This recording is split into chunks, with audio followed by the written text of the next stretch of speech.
يا عسلامة، رجعت لكم مرة أخرى. جيت للباغا ونلقى ما شاء الله يستناو فيا قدام الباغا. ياسر ياسر ياسر ياسر فرحانة. محبة العباد بالرسمي ما تشريش بالفلوس. جيت نحب نحكي لكم على البرايمر والسيروم هذوما. السيروم اللي هو يعمل يكبس شوف شكون استعملت السيروم؟ ديجا استعملته انت؟ شنو عمل لك؟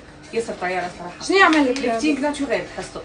هذا اللي يعمل ليفتينغ، فوالا هذا هو اللي يكبس لك البوم تاعك افون المكياج ولا ما وجهك ناتشورال. من بعد ما تعمل سكين كير نتاعك في الليل تنجم تعمل السيروم هذا. ياسر ياسر ياسر مشكور وياسر. انا بيرسونيلمون يعني نحكي لكم على روحي نحبه على الاخر، مش على خاطر الماركه نتاعي ولا على خاطر الروج منتوج، اما بالحق هذا راهو يقتل يقتل يقتل به. وفما حاجه اخرى جديده انا ما حكيت لكمش عليها، اللي هي قاعده تخرج برشا والعباد قاعده تحب فيها وقاعده تجرب فيها، اللي هو البرايم.